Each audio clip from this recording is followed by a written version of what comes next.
So Devils, J-Dog back with another goddamn fucking video. Shout out in here in fucking Phoenix, fucking Arizona, right here outside. So I got another one fucking archived here while I'm on my trip for you Devils. So, Devils I'm commenting on this one are the video why are bodybuildings like Boston Lloyd dying super young. And this fucking video was a hit, and I was very glad to see it has 2.2 thousand views while as I'm reading these comments off, and it was posted just only 3 days ago. So that's like really good for this piddly ass fucking channel. I'm at exactly 990 subscribers, so just under 1,000 now. So yeah, it's climbing like a motherfucker, right? And the reason I was so glad to see this one get a lot of fucking views is because it's the first one that I did anything bodybuilding related that's got that many views. Most of the videos that are anything bodybuilding related have like 500, so it's definitely my least viewed videos because as you know, it's mostly the metal scene that comes over here. So I'm really glad to see, and I definitely noticed some comments, and I think a lot of the comments I'm going to be reading about are mostly from people outside the metal scene. There are a few metal questions in here, a couple small ones that I'll answer too. So for the Devils that don't really like this topic so much, but it's cool because I kind of wanted to see both sides come in, people from the bodybuilding world and also the metal world come in, and it's cool. Like I see one guy found the channel. I think he's like both. He's always been a fan of fucking metal since the '90s. He said, and I'll read his comment off if I scroll through it. There's 54 total comments. So he's like bodybuilding and metal since the '90s.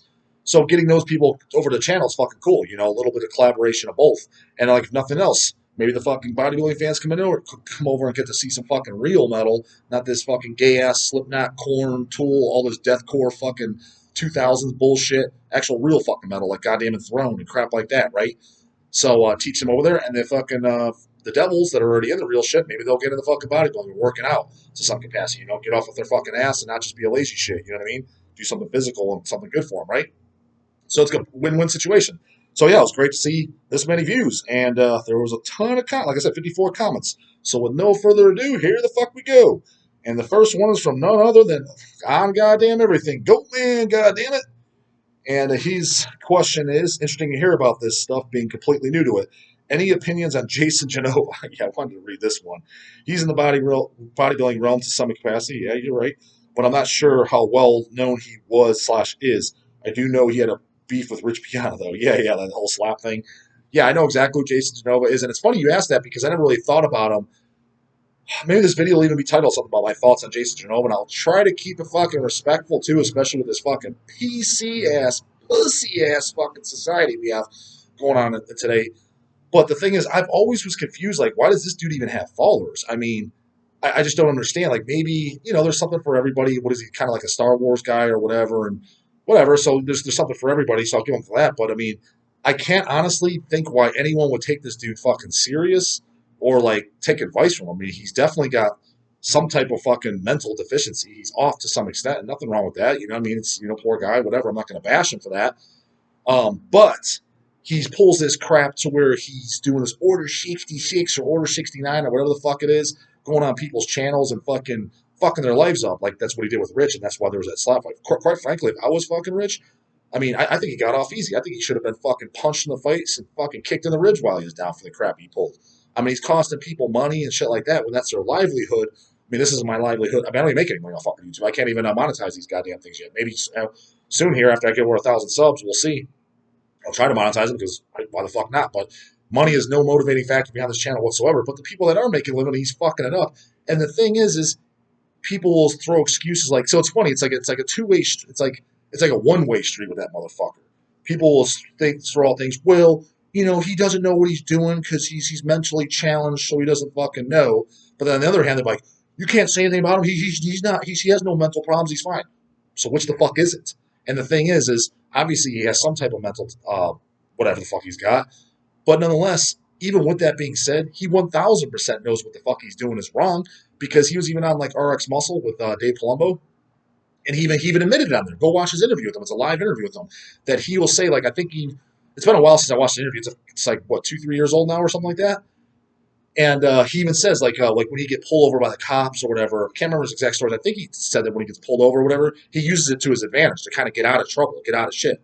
Because he knows he's in the wrong, so he plays it up. So he knows he has something wrong.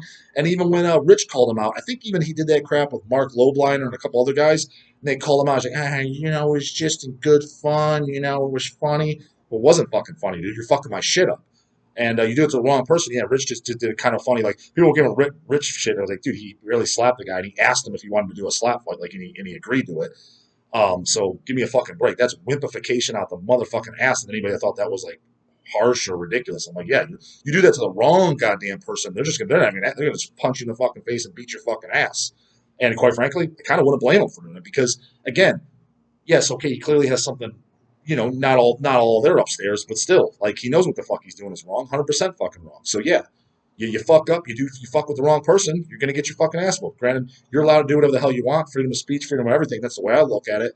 But it's kind of like if you go out in public and you use the N word. You know what I mean? You can say whatever the fuck you want. I think you have the freedom to do so, but don't be surprised if somebody punches you in the fucking face. Say what you want, do what you want, but be prepared for the consequences. That's what I think he should be. So yeah, not a fan of the guy whatsoever fucking ever.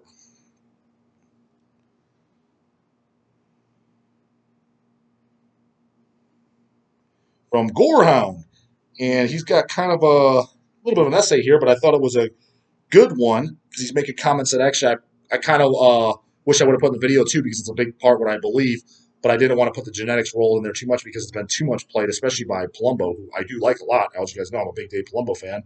Um, but the genetics card is being played too goddamn much. But I thought it was cool coming from Gorehound because just his username alone, it's obviously he's in the metal. He's in the metal. He comments on metal fucking videos, so obviously he knows a little bit about bodybuilding too. So he's in a bowl. So definitely got to answer Gorehound. And his thing is awesome video, bro. Very interesting. Going to have to leave a novel of a comment, though, as someone with heart issues. Well, I guess it's heart issues. Sorry to hear about that, bro. I could never go on gear as I'd be at risk. I'd agree. Yeah, if you have heart issues or any kidney issues pre-existing, you already have them, I would definitely not run anabolics. Maybe small dose of TRT if you're deficient, because that can help with heart issues. Like, let's say you're walking around and you have heart issues, but you have a total test level of 200 nanograms per deciliter and a fucking a 25 free test, you know what I mean? Then actually it could probably help with heart issues. So in that case, maybe it might be a help. But otherwise, if you're normal, I wouldn't even fuck with it. But he says, yeah, with bodybuilding, genetics take a big role, not only in muscle insertions and how receptive you are to drugs in correlation to muscle growth, but also how PEDs affect your heart, sex drive, and other areas. Someone could take the same gear as someone like Dorian Yates and do the exact same stuff and die within a year. I don't know if anyone died. I've never heard of anyone. I get where you're coming from, and I'll get to this. I do agree with you for the most part, but I don't agree that because like basically Dorian, and it's questionable if he was even being honest, and if he is, well, was the drug quality better, et cetera, like that. I mean, I think his total dose, if you add all the anabolics, is like 1.5 grams of gear in combination between tests and Anavar and Primobolan and Parabolan or whatever the fuck else he was combining. I think it was a total of some, because I did do the math, of like 1.5 grams of gear per week. I mean, that's a definitely a very effect. You would definitely get good results on that, no doubt about that. But would you get to his level?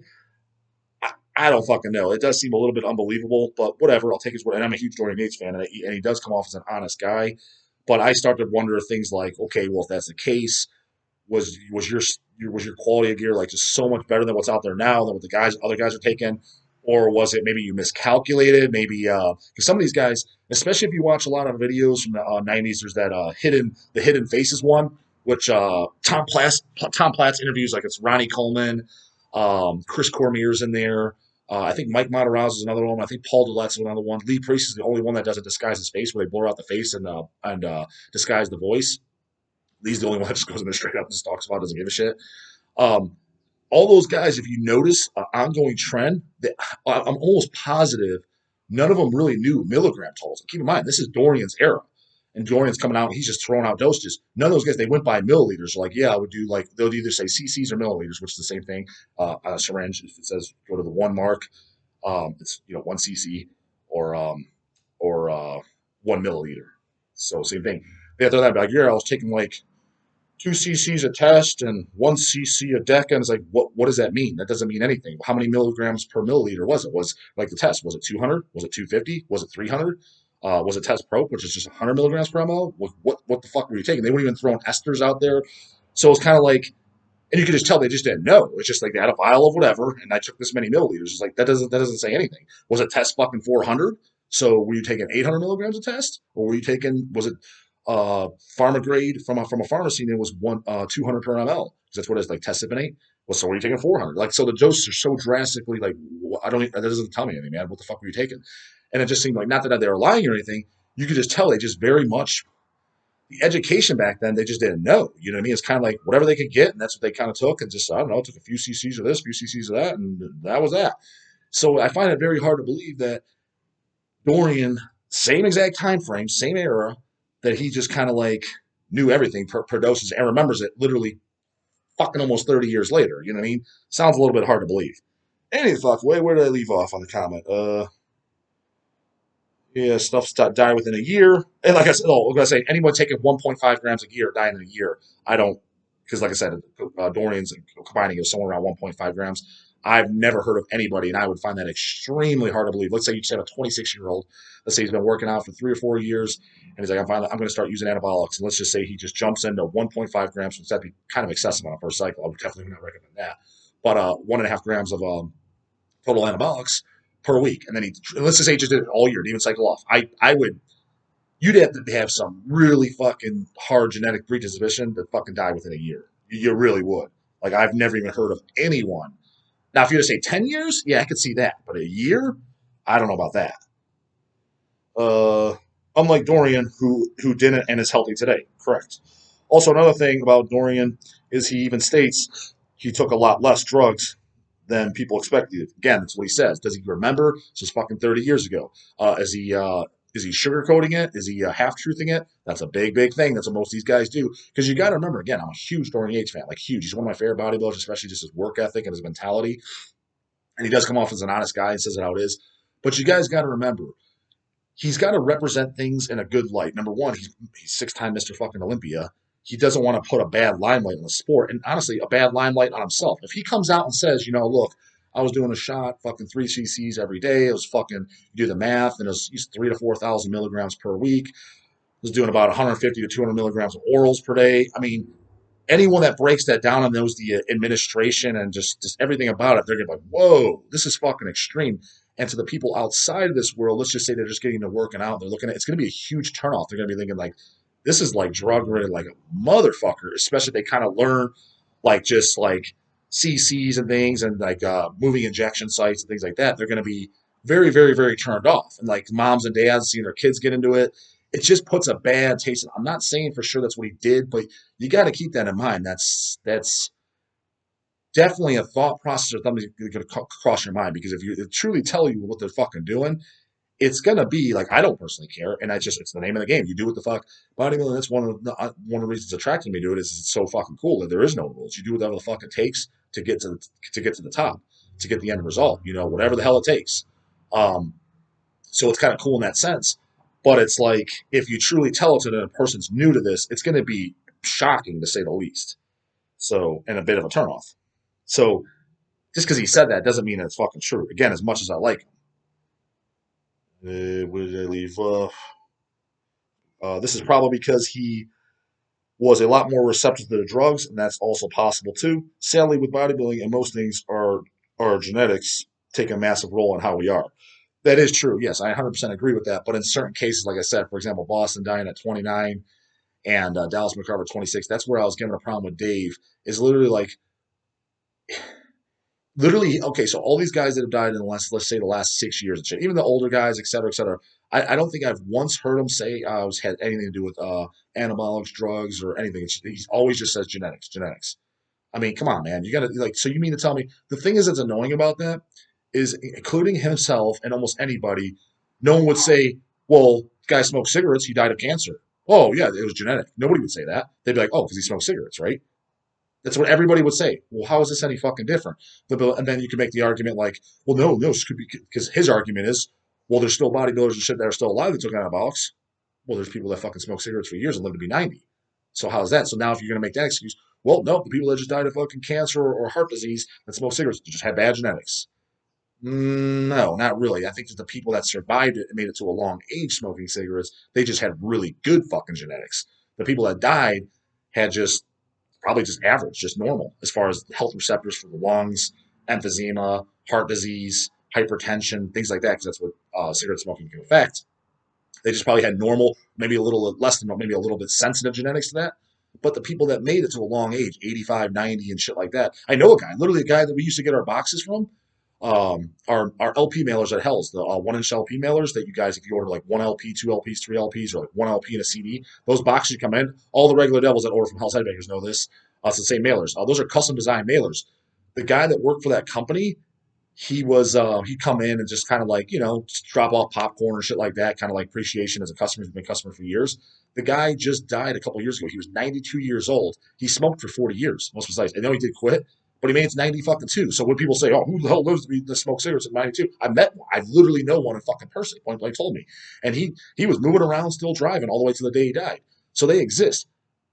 Now, could the average person do that? No. So you say, "Oh, well, cigarettes don't kill people." See, I know this guy. They don't have that. That's what these guys are pulling with the antibiotics. It's like, no, he just probably had very goddamn good genetics, survival genetics.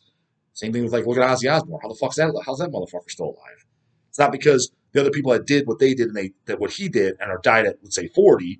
It's not because they had shit genetics. They don't have the normal genetics. This motherfucker just got super lucky. That's all that is.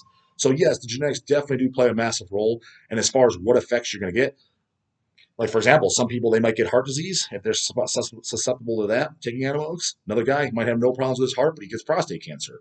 Another guy, he might have no problems with prostate, he might have a problem with his heart, but his kidneys are all fucked up. Another guy took a shitload of orals, didn't affect anything, but fucking got tumors on his liver. Those are the things you got to kind of look for. You know what I mean? Again, like, is it genetic? I mean, it's kind of genetic. Like the guy that got fucking liver cancer or whatever from it. Yeah, he just kind of had maybe a little bit predisposition for liver cancer. But if he didn't do it, he wouldn't have got it at the age that he did. Makes sense? So it's genetic and everything is genetic. You're going to die of something. But basically, it's going to exacerbate whatever you have. And we all have something because obviously, no matter what you do in life, you're going to die at some point. But even if you live to be 100 years old, you're going to die of something. So what is it going to be the factor that kills you? So you're predisposition to something. No matter how healthy a lifestyle you live, you are a predisposition to something. Something's going to eventually kill you. And antibiotics will definitely exacerbate that. And some guys exacerbate it, but their genetics are just so fucking good that doesn't make a fucking difference. So, what's really cool in this video, guys, is it's on shout out R_Piana bro. Comments. Rich Piana's brother comment on my fucking video. I thought that was really cool. He says, "I'm Rich's brother. This is an ongoing investigation, so I can't say too much, but I can say that my brother's blood and urine were clean at his time of death, which raises eyebrows for many reasons." And yeah, I can see that. And just shout out to you, bra. And that video, yeah, I was a huge Rich Piana fan, still am. Even to this day, man, I still buy a lot of his products from 5% Nutrition. I use year round since they very first came out. Literally, the first fucking month they came out, the liver and organ supplement and the real, it used to be called Real Food. Now it's called Real Carbs, the sweet potato one. I use those every single day, year round, whether I'm dieting, bulking, whatever. I use those two year round. And I do like the all day humane and stuff like that. I don't use that year round. I use it quite a bit. Sometimes the pre workout, so other supplements, but I use those two all fucking year round. Next goddamn question from Imperio Nocturno. Yo, Justin, cool videos, man. How about backaches? How do you avoid them and some other common injuries and any route? Hang on a second, yeah. Shooting a video, fucking wife showing me something. Picked up a goddamn fucking some type of fucking gift, like some fucking goat skull or something. Imperial Nocturnal, goddammit. Yo, Justin, cool videos, man. How about backaches? How do you avoid them? Fuck, you tell me, man. That's where I'm at. And so, some other common injuries. Any Ronnie Coleman stories? Lightweight buddy. Cheers, big guy. Only Ronnie Coleman story. I met him once. That was at the Olympia. He was doing his book signing. So this was, I think, 2018, 2019, when he put out his book. I bought his book, had it signed it. Me and my wife got my picture with him. I just, quick compliments. I literally said, yeah, Ronnie, it's an honor to meet you. I was like, you're literally the Michael Jordan of bodybuilding. He's like, hey, thanks for that, man. So not stories, kneel down as he was sitting down the whole time. He's basically, I think to this day, I think he's still kind of in a wheelchair. It seems like he's walking around a little bit more, maybe a little bit with crutches here and there. But he was definitely sitting down the entire time, so I just kind of kneeled down next to him. So my wife, we both got our picture with him. That's it. Stories on them. As far as avoiding backaches, talking about genetics, shit like that. Don't train like a dumbass, and also genetics will lead to that because me, I've kind of always battled that no matter what. Like, for example, a huge common one that people get is shoulders. I never had shoulder problems, knock on fucking wood. Now that I said that, I probably will next week, right? But never had that. But that's very, very common. Back, I had that within like my first 2 years. You know, I cut out for that reason deadlifts. I cut out deadlifts about shit. I haven't deadlifted in about fuck 9 years now. Yeah, probably about 9 years. Um, Except I'll do some stiff legs every now. Sometimes with the barbell, stiff legs at the end of a leg workout, or stiff legs with a dumbbell. Nothing crazy like that. Like I would keep the weight pretty moderate, like maybe stiff leg deadlift, like maybe 245 for like 12 at the end of a leg workout. You know what I mean? Just because kind of like to protect my low back. I didn't want to risk it.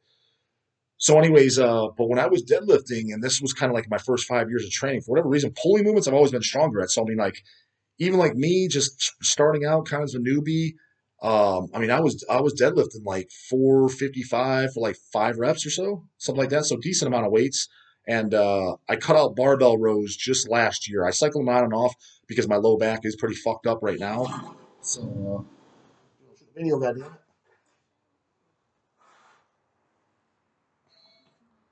Video on camera. Yes, it's like a goat skull, cow skull. Cow skull. Cool, right? Yeah, very cool.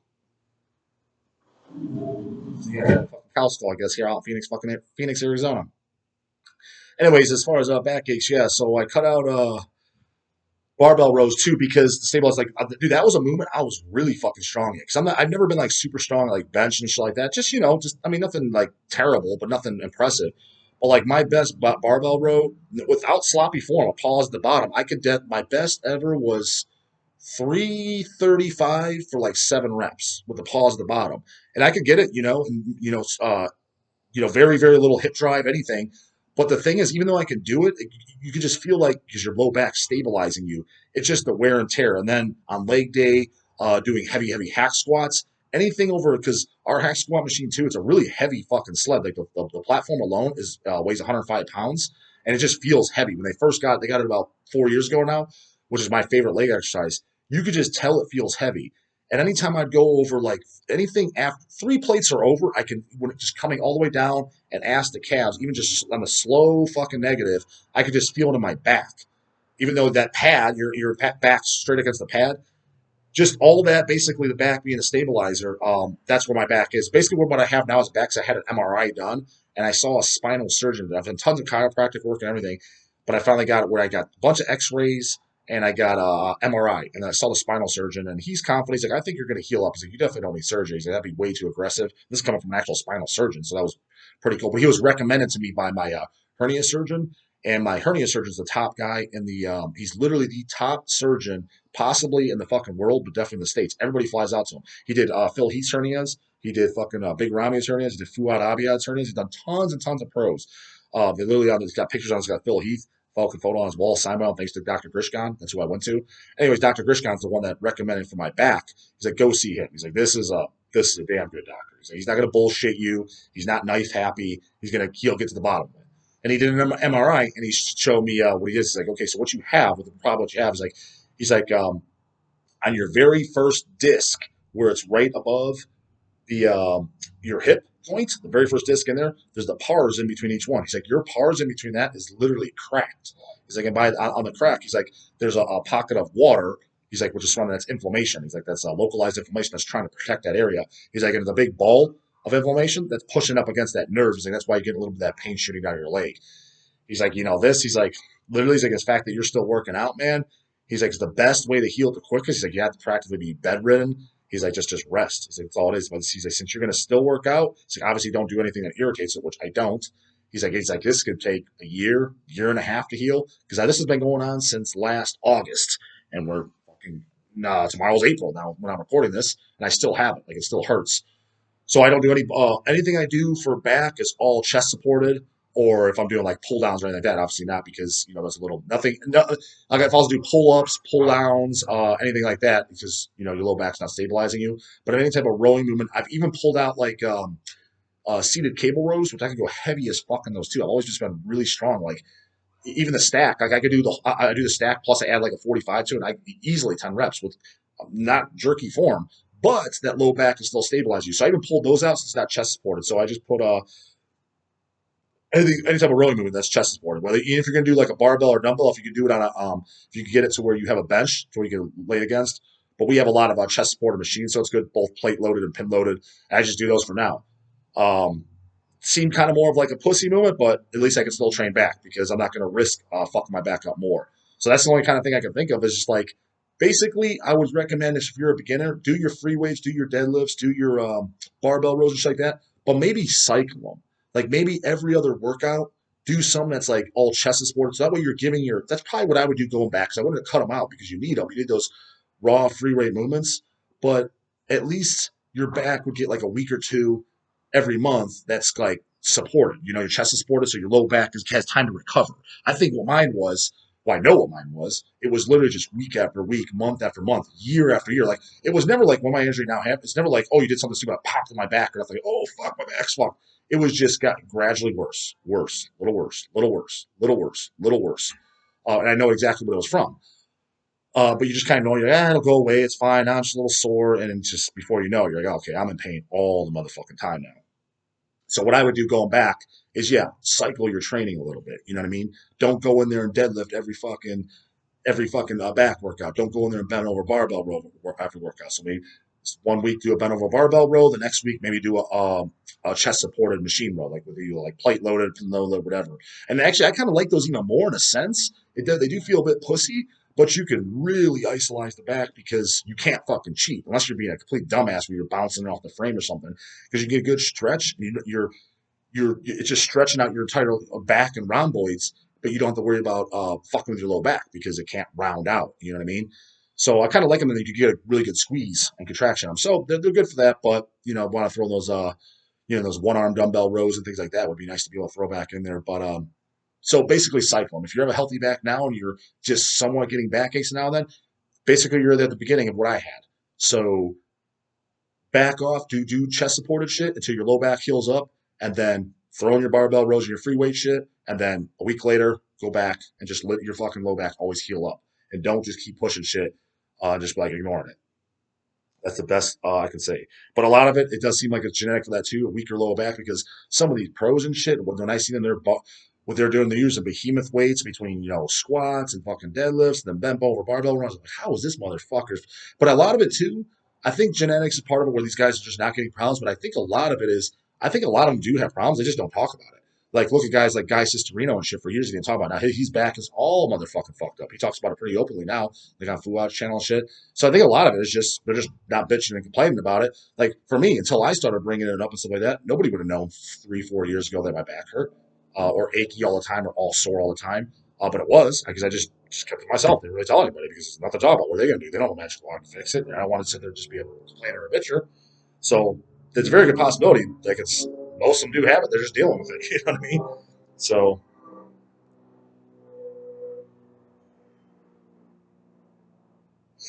a lot of goddamn comments in here, but not too many questions. It's probably a good thing. We're already at goddamn 28 fucking minutes on this fucking video, which is long as fuck. Cardiac arrest. He said here, he looked like he got trashed a little bit. Welcome to the club, brah brah. Definitely other factors for sure, other than steroids. Glad to see other people see that too. Yes, I agree, but uh, Cobain says factors that are exacerbated by the steroids and other drugs they use. I mean, and I do agree with that. Uh, maybe he didn't get too much trash talk. And what do you say? One guy, God damn it, Stefano Fit 425. Yeah, don't make excuses for yourself. Cardiac arrest says none here. Um, so I guess it was a little less trash than I thought. From nameless underscore ghoul underscore 210. Not really a serious question, but do you remember how many copies of Chainsaw Dismemberment were pressed? The LP that we did? Yeah, I'm almost positive it was 1,000. The one with the gatefold cover and Obi strip. Actually, that one's this. Maybe I'll show it on camera too on all my Mortician vinyls, which we did every single vinyl. Relapse did a couple years later, repressed. I think just House by the Cemetery and Zombie Apocalypse are the only ones they did, if I'm not mistaken. But our Chainsaw Dismemberment, that's one of my favorite like LPs. How it came out, just how it looks. It looks so fucking awesome. But I'm almost positive there was 1,000. But very very nice release. Long sold out. So don't even bother asking. But we like that's long sold out. But yeah, go eBay it or Discogs. It's definitely worth fucking having.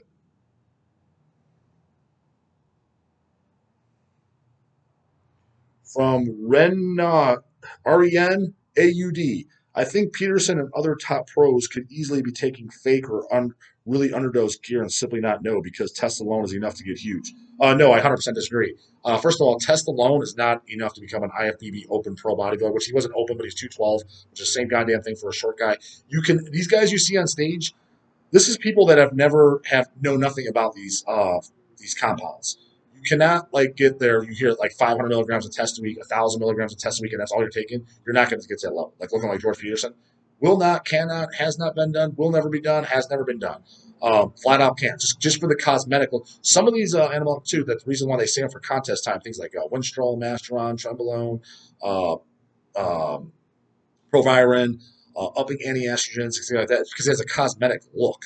So he wouldn't know. He would 1,000% know because, for example, let's say he's very, very lean. He's going to have these, and not to mention most of these pros, they don't get very fat as is. They're like 10% all year round, and then they get down to like 3% for the show. I guarantee you, fucking George Peterson had full abs year round. Maybe not deep and cut, probably watery as fuck, but lean. So let's say he is 4 weeks into his diet, and let's just say he was just using some tested EQ, like I said, on his fucking thing, which is believable. First 4 weeks, and that's all he was using. I can totally see that. I don't deny that.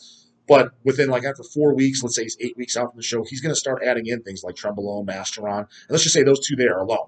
He'd already be down to like 8%, 9% body, 9%, 8% body fat, and at that level, you would 100% know within 7 to 10 days max that this shit was fake or underdosed because you start to look different. Your body changes.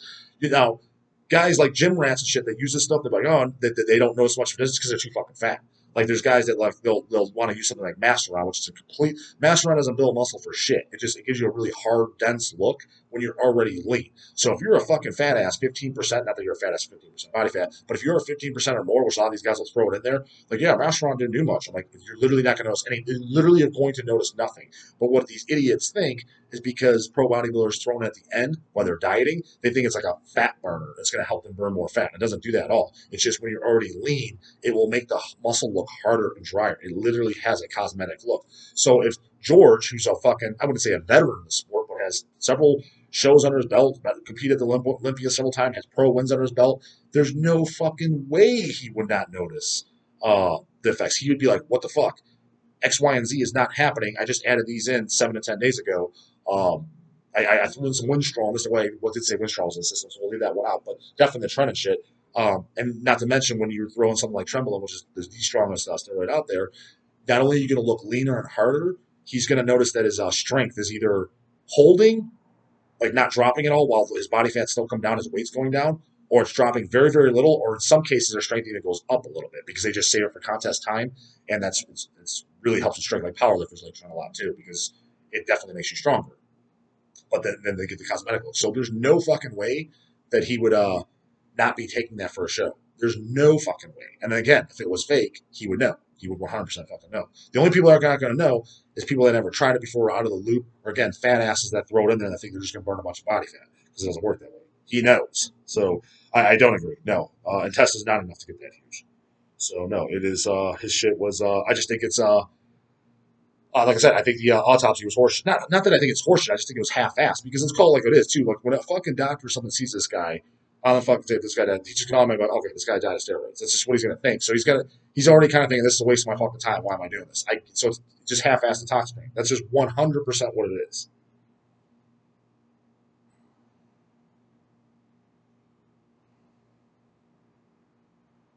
I'm gonna make this the last question here because we're already at 33 fucking minutes. From Layla over 90, do you have any opinion on taking CBD for pain? I've never used it personally, but I heard there's people that I do know and people at the workout world that do use it. I think if it helps, go ahead and use it because it's definitely better than it's way better than using any fucking oxys. You know what I mean? Like OxyContin, Percocets, things like that. Way better than that. And things like NSAIDs, which I use those sparingly. It's better than using those at a constant basis too because NSAIDs are definitely harsh on the kidneys and the stomach lining. So I have a prescription for some NSAIDs, two different ones. Um, One from my general doctor, and also one from my spinal surgeon. Then he prescribed me some too, and I take them very very sparingly on the days that I absolutely have to because my back is just fucking killing me. But I use them very sparingly for that reason because they are harsh on the kidneys and stomach lining. So you don't want to be using those every day for weeks and months and not fucking on end. I use them maybe like, I think in the month of March, I used them 3 times total, like 3 days. That's it. Literally one tab first thing in the morning, 3 days. That's it. So it's at this point where I'm using it even less than once a week. Month of February, I think I was using it once a week.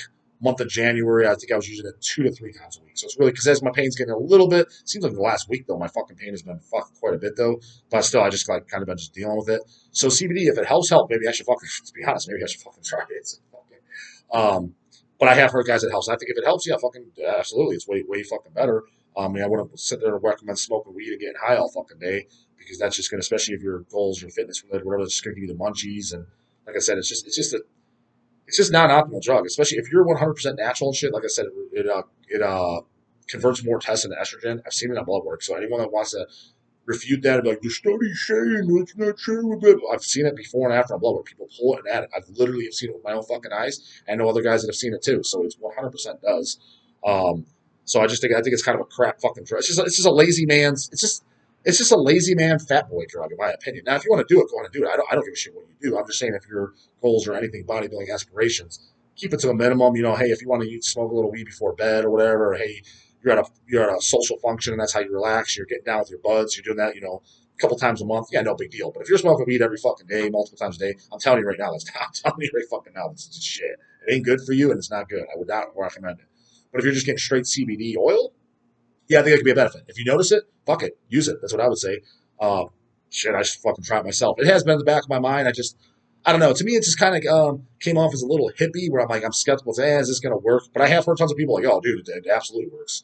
So yeah, I don't know much about it because I was never a weed guy, so I never delved into it as much. So, but maybe I should do a little bit more research and see which would be best. And because what I currently have, yeah, definitely could probably fucking benefit me, reduce my fucking back pain throughout the day. So yeah, if you know about it, man, if it's helping with your pain, fucking have at it, crank at it. That's what I say because the negatives of it seem very fucking, from what I do know, seem pretty fucking safe. That it's, and if nothing else, it's a hell of a lot safer than doing the oxys, Percocets, way fucking safer than that.